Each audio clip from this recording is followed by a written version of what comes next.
안녕하세요. 오늘 하루도 주님과 동행하는 그런 하루가 되기를 축복합니다. 오늘 본문은 이사야 11장, 이어서 12장입니다. 이새의 줄기에서 한 싹이 나며 그 뿌리에서 한 가지가 자라서 열매를 맺는다. 주님의 영이 그에게 내려오신다. 지혜와 총명의 영, 모략과 권능의 영, 지식과 주님을 경외하는 영이 그에게 내려오시니 그는 주님을 경외하는 것을 즐거움으로 삼는다. 그는 눈에 보이는 대로만 재판하지 않으며 귀에 들리는 대로만 판결하지 않는다. 가난한 사람들을 공의로 재판하고 세상에서 억눌린 사람들을 바르게 논죄한다.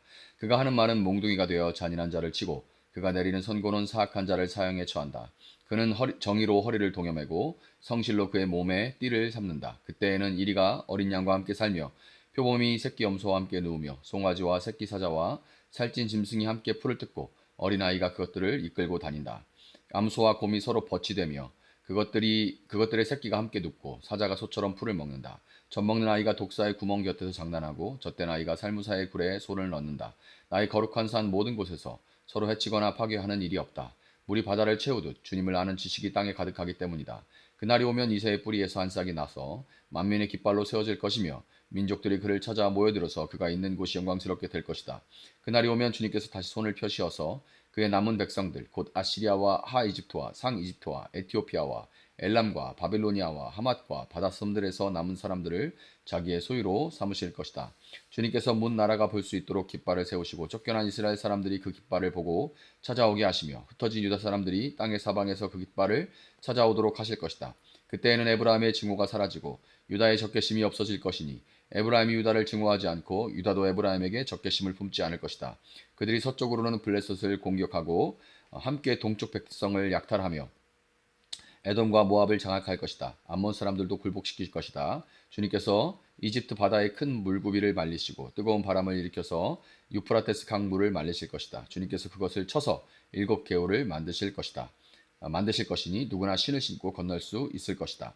주님께서 남은 백성 곧 아시리아에서 남은 자들이 돌아오도록 큰 길을 내실 것이니 이스라엘이 이집트의 땅에서 올라오던 날과 같게 하실 것이다. 아멘.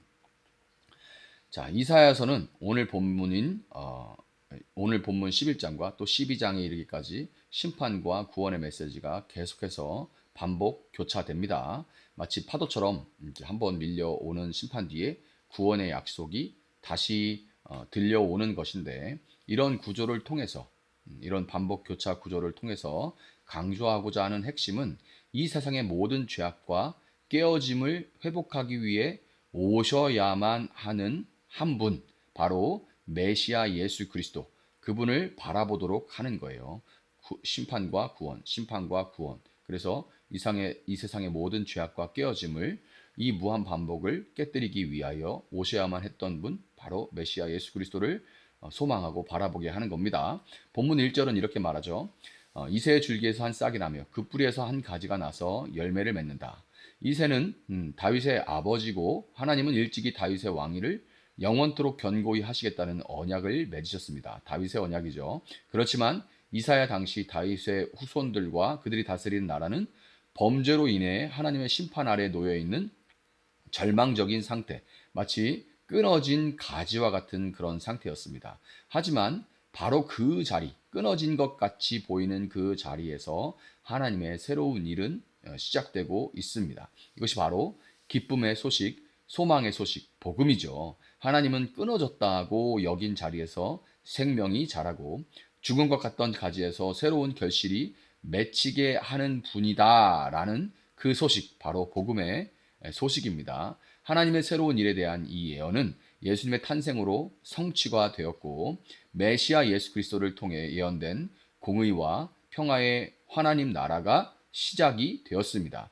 이사야는 메시아가 다스리는 그 나라의 모습을 아주 독특하게 묘사해요. 제가 성경에서 가장 좋아하는 구절 중에 하나인데 요 이사야 11장을 참 좋아합니다. 그때에는 이리가 어린 양과 함께 살며 표범이 새끼 염소와 함께 누우며 송아지와 새끼 사자와 살찐 짐승이 함께 풀을 뜯고 어린아이가 그것들을 이끌고 다닌다. 암소와 곰이 서로 버치되며 그것들의 새끼가 함께 눕고 사자가 소처럼 풀을 먹는다. 젖먹는 아이가 독사의 구멍 곁에서 장난하고 젖된 아이가 살무사의 굴에 소를 넣는다. 아멘. 사자들이 어린 양과 뛰놀고 어린이들 함께 뒹구는 참 사랑과 기쁨의 그 나라가 이제 속히 오리라. 요 요 찬양이 이 구절에서 만들어진 거죠. 이 찬양이 참 구슬퍼요. 이스라엘 이 전통 노래들이 참 구슬퍼요. 가사는 너무 아름다운데 구슬퍼요. 왜냐하면 현실은 너무 힘들거든요. 그러나 이 소망을 구슬프지만 꾹꾹 울음을 눌러 견디면서 소망을 노래하는 것. 이 소망이 예수님이 오시면서 이제 성취가 되고 우리에게 더욱더 분명한 거죠. 자, 아, 이런 묘사가 근데 사실 조금 이상하게 느껴질 수는 있습니다. 상징을 통해서 이 세상과는 전혀 다른, 독사물에 손을 넣고 장난쳐도 울지 않는, 전혀 다른 이 세상과는 손을 안 넣어도 나와서 무는 게 이 세상인데, 그러니까 이 세상과 전혀 다른 질서와 원리가 작동하는 하나님 나라의 특징들을 이렇게 상징을 써서 아주 극적으로 보여주고 있는 거죠. 세상은 여전히 힘의 논리, 경쟁과 갈등, 약자가 희생되는 구조로 움직이고 있지만 하나님 나라는 무기도, 경쟁도, 죽음의 위협도 사라지는 해됨과 상함이 없는 나라입니다. 또한 하나님 나라는 강한 자가 약한 자에게 끌리는 그런 나라예요. 표범이 새끼 염소와 함께 눕고 사자가 소처럼 풀을 먹고 독사와 젖먹이가 함께 있다는 표현들에는 약한 자를 배려하시는 하나님 나라의 질서가 그대로 담겨 있습니다. 힘 있는 자가 약한 자를 억압하는 것이 아니라 강한 자가 약한 자에게로 순종하며 내려오는 나라. 그것이 구유의 나시고 백마 대신 나귀를 타셨던 예수님이 다스리시는, 예수님이 통치하시는 겸손과 섬김의 나라인 것입니다.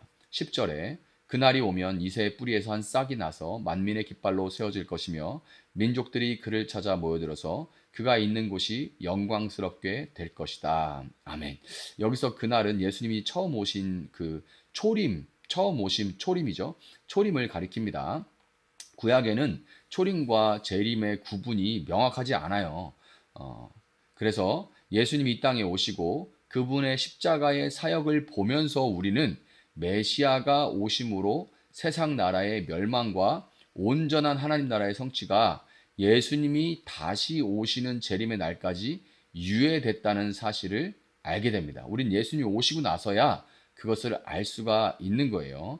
예수님의 이 초림, 처음 오심과 재림, 다시 오심 사이의 시대, 그 사이에서 세상 나라의 질서가 아니라 하나님 나라의 질서로 살아가도록 남겨진 자들을 예언자 이사야는 남은 자라고 부릅니다. 그런 사람들을 남은 자라고 부르는 거예요. 9절에 물이 바다를 채우듯 주님을 아는 지식이 땅에 가득하기 때문이다. 아멘. 이렇게 되어 있죠. 하나님의 백성, 남은 자들은 단지 구원받은 사람들만이 아니라 하나님을 알고 그분을 아는 지식을 말과 행위로 남은 자로서 살아냄으로써 가정에서 교회 공동체에서 드러내는 사람들인 것입니다. 14절부터 16절은 문자적으로 읽으면 주변 나라들과의 전쟁, 특히 이스라엘의 지리적인 확장을 의미하는 것처럼 보일 수도 있는 것이 사실이에요. 그래서 이 구절을 붙들고서 여전히 참 그렇죠. 이스라엘 사람들이 이사야 53장에 고난받는 종에 대한 예수님의 오심, 예수님이 어떤 분이신가에 대한 묘사는 들어봤냐? 그럼 못 들어봤다고 그럼 못 들어봤다고. 그런 거를 본 적이 없다.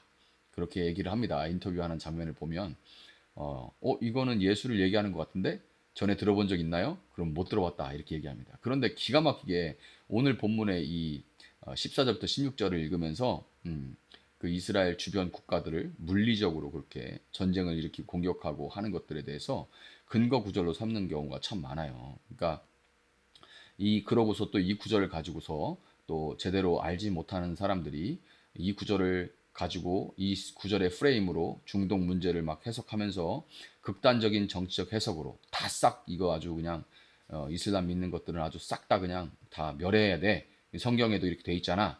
이런 식으로 흘러가는 것. 또 그래서 거기를 막 공격하는 그래서 어린아이까지 막 폭격하고 이런 일들을 막 찬성하는 이런 정말 예수를 믿는다는 사람들의 입에서 막 이런 모습들이 나타나는 걸 보면서 안타까운 게 참 많은데 이게 그런 부분이 아닙니다. 16절을 보면 메시지가 전혀 달라요. 16절 주님께서 남은 백성 곧 아시리아의 남은 자들이 돌아오도록 큰 길을 내실 것이니 이스라엘이 이집트 땅에서 올라오던 날과 같게 하실 것이다. 자, 그러니까 이게 비유와 상징이라는 걸 얘기하고 있는 거죠. 하나님이 홍해를 가르셨던 그 구원의 능력으로 예수 그리스도 안에서 온 인류를 죄와 사망의 권세에서 건지셨습니다. 따라서 이 본문은 정치적 이스라엘의 승리를 말하는 것이 아니라 영적 이스라엘인 교회의 구원과 완성을 보여주는 예언인 거예요. 여러분, 예수님의 처음 오신 그날로 하나님 나라가 시작되었고 우리는 이미 그 나라의 백성이 되었습니다. 하지만 완성의 그날은 아직 오지 않았습니다. 그렇기에 그날까지 우리는 공의와 평화, 겸손과 섬김의 하나님 나라를 이 땅 가운데 살아내야만 합니다. 세상이 이해하지 못하는 방식, 이해할 수도 없는 방식, 해치지 않고 상하게 하지 않는 삶, 약한 자를 끌어안고 강한 자가 낮아지는 삶을 통해서 예수님이 다시 오시는 그날까지 하나님을 아는 지식으로 충만하게 드러낼 수 있는, 하나님을 아는 지식을 충만하게 드러낼 수 있는 여러분들 되시길. 그래서 여러분들을 통해서 물이 바다를 덮음같이 여호와를 아는 지식이 세상에 충만해져 갈 수 있기를 예수님의 이름으로 축복합니다. 잠시 기도하겠습니다. 사랑하시는 주님, 감사합니다. 오늘도 귀한 말씀을 통하여 저희들의 영혼을 깨우시고 또 붙들고 기도할 수 있게 하시니 감사합니다. 주님, 예수님이 처음 오시고 예수님이 다시 오시는 이 마지막 때 종말을 우리는 살아가고 있습니다. 이 때에 주님이 이미 오셨음을 알고 믿고 그 시작된 주님의 나라의 질서 안에서 살아가는 자들을 하나님은 남은 자라고 부르십니다. 주님, 우리가 정말 남은 자로 살아갈 수 있도록 주님 도와주시기 원합니다. 온 세상이 극단으로 가고 있습니다.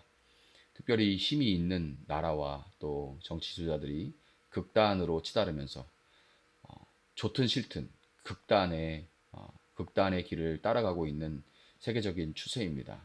주님, 믿는 자들조차, 교회조차 이런 극단적인 움직임에 동조하여서 하나님 사랑합니다. 이웃을 사랑하겠습니다. 라고 고백했던 그 입술로 주님, 혐오를 말하고 차별을 말하고 상대방을 멸절시켜 죽이려고 하는 그런 움직임들에 동참하고 그런 일을 옳다고 찬성하는 저희들의 어리석은 가려진 눈을 주님께서 열어주시기를 원합니다. 또 우리나라가 아니라고 중동에 일어나는 일들에 대해서도 제대로 알지도 못하는 그런 성경 구절을 들이밀고서 이러니까 다 없애야 된다.